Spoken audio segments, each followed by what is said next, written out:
Hello everyone, welcome to imperial agro classes में सुनील एक बार फिर से आप सभी का वेलकम करता हूं। दोस्तों, एनटीए यानी कि नेशनल टेस्टिंग एजेंसी के द्वारा सीयूईटी 2022 का रिजल्ट रिलीज कर दिया गया है। अब एग्रीकल्चर के स्टूडेंट बहुत ही बड़ी समस्या में फंसे हुए हैं। उनको परसेंटाइल के बारे में अभी तक पूरी इन्फॉर्मेशन नहीं है। या हम बात करते हैं कि उनको परसेंटाइल कैसे निकालना है, आपका एडमिशन कैसे होगा, काउंसलिंग कैसे होगी और आपकी जो कट ऑफ है वो किस प्रकार से आनी है। ये पूरी की पूरी जो बातें हैं या डिस्कस हैं इस वीडियो में हम करने वाले हैं। तो प्लीज़ वीडियो को शुरू करते हैं। शुरू करने से पहले एक छोटी सी रिक्वेस्ट है, प्लीज़ वीडियो को लाइक और चैनल को जरूर से सब्सक्राइब करिएगा ताकि फ्यूचर में आने वाली वीडियोज़ की नोटिफिकेशन आपको समय समय पर मिलती रहे। अब यहाँ पर हम बात करते हैं कि एग्रीकल्चर के अंदर जो एडमिशन होना है उसके अंदर अलग अलग यूनिवर्सिटीज़ हैं, जिसमें अगर अपन बात करते हैं बनारस हिंदू यूनिवर्सिटी की, तो बनारस हिंदू यूनिवर्सिटी में एडमिशन लेने के लिए आपको इन 3 सब्जेक्ट का कॉम्बिनेशन एग्जाम देना जरूरी था। यहाँ पर अगर अपन बात करते हैं कॉम्बिनेशन कौन कौन से थे, या तो आपके पास फिजिक्स केमिस्ट्री और मैथमेटिक्स होना चाहिए था, या आपके पास फिजिक्स केमिस्ट्री और बायोलॉजी होना चाहिए था, या आपके पास में बायोलॉजी केमिस्ट्री और एग्रीकल्चर होना चाहिए था। अगर इन तीनों का कॉम्बिनेशन आपके पास नहीं है तो आप बनारस हिंदू यूनिवर्सिटी में एडमिशन लेने के लिए एलिजिबल नहीं है। ये मैं आपको पहले बता देता हूँ। यहाँ पर अगर अपन बात करते हैं तो आपने यहाँ पर हिंदी और हिंदी के अलावा जीटी को भी अगर उसका भी एग्ज़ाम आपने दिया है तो उनके मार्क्स आपके परसेंटाइल या आपके कट ऑफ में नहीं जुड़ने वाले हैं। बिना फालतू में आपने उनका टेस्ट दिया था, उनके जो मार्क्स हैं वो यहाँ पर परसेंटाइल या हम बात करते हैं कि कट ऑफ में नहीं ऐड होंगे। अब आगे हम बात करते हैं, यहाँ पर आगे बात करते हैं तो जैसे नागालैंड यूनिवर्सिटी है, तो नागालैंड यूनिवर्सिटी में जो भी सब्जेक्ट का कॉम्बिनेशन था उन कॉम्बिनेशन की अगर बात करें तो उनमें एग्रीकल्चर सब्जेक्ट का होना यहाँ पर जरूरी है।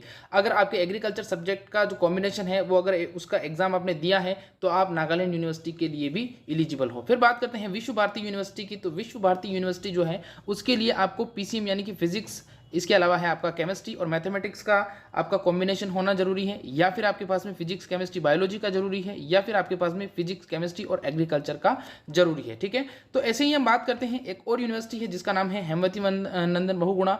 इसके अंदर ये यूनिवर्सिटी कैंपस नहीं है, इसके अंदर एफिलिएटेड कॉलेज हैं। उसके अंदर बात करते हैं तो यहाँ पर physics chemistry mathematics, physics chemistry biology, physics chemistry और यहाँ पर एग्रीकल्चर, और इसके अलावा एग्रीकल्चर बायोलॉजी और केमिस्ट्री, अगर इनमें से कोई सा भी कॉम्बिनेशन एग्जाम आपने दिया है तो आप आराम से हेमवती नंदन बहुगुणा यूनिवर्सिटी के लिए एलिजिबल माने जाएंगे। अब हम आगे बात करते हैं कि आपका जो अभी रिजल्ट आया है उसका परसेंटाइल आपको कैसे निकालना है। तो फॉर एग्जांपल मैं यहाँ पर बात करता हूँ, एक स्टूडेंट हैं जिसके एग्रीकल्चर के अंदर जो परसेंटाइल स्कोर है वो 95 आए हैं, और इसके अलावा आगे कुछ नंबर्स दे रखे हैं। फिर इसके अलावा बात करते हैं बायोलॉजी, बायोटेक्नोलॉजी, बायोकेमिस्ट्री में से बायोलॉजी सब्जेक्ट हैं उसमें 49 परसेंटाइल आए हैं। फिर बात करते हैं केमिस्ट्री की, तो केमिस्ट्री में 37 परसेंटाइल आए। अब यहाँ पर बात करते हैं इसका जो टोटल निकल के आता है, तो टोटल जो लगभग निकल के आता है वो आता है लगभग 60.833145 के समथिंग इसका परसेंटाइल स्कोर आ रहा है। अब हम बात करते हैं कि आपका जो काउंसलिंग या जो कट ऑफ है वो किस हिसाब से जानी है, तो उसके बारे में हम बात करते हैं। यहाँ पर अगर अपन टोटल बात करते हैं तो परसेंटाइल जो है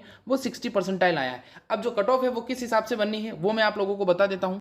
अब जैसे बात करते हैं तो जैसे पीसीएम है, पीसीबी है, पीसीए है, इन तीनों की जो कट ऑफ है वो एक ही हिसाब से बनने वाली है, यानी कि बीसीए यानी कि बायोलॉजी, एग्रीकल्चर और केमिस्ट्री उसकी कट ऑफ आएगी। फिर पीसीबी की कट ऑफ ही अपन बात करते हैं परसेंटाइल आएगा और इसका परसेंटाइल आएगा। तो इन तीनों का जो परसेंटाइल है उन परसेंटाइल का कॉम्बिनेशन करके जो फाइनली जो हम बात करते हैं कि एनटीए के द्वारा जो फाइनली कट ऑफ रिलीज की जाएगी वो ही इन तीनों की एक ही कट ऑफ रहने वाली, यानी कि इन तीनों की अलग अलग कट ऑफ नहीं रहेगी या परसेंटाइल स्कोर जो है वो अलग अलग नहीं रहने वाला है। ये आप लोगों को विशेष तौर से ध्यान रखना है। सेम ये कंडीशन जो है नागालैंड यूनिवर्सिटी में है, सेम कंडीशन जो है विश्व भारती में है, और सेम कंडीशन अगर अपन बात करते हैं तो हेमवती नंदन बहुगुणा यूनिवर्सिटी के अंदर रहने वाली है। अब हम बात करते हैं कि आपका जो आगे का प्रोसेस है कि हमने फाइनली निकाल लिया कि हाँ हमारे 60 परसेंटाइल बने हैं। तो अब आगे की बात करें तो आगे आपका जो स्कोर कार्ड या हम बात करते हैं कि आगे जो काउंसलिंग है वो किस हिसाब से होनी, तो काउंसलिंग की अगर अपन बात करते हैं तो जो अलग अलग कॉलेजेस हैं उनकी अलग अलग काउंसलिंग आपको वेबसाइट पर जाना पड़ेगा। फॉर एग्जाम्पल बात करते हैं,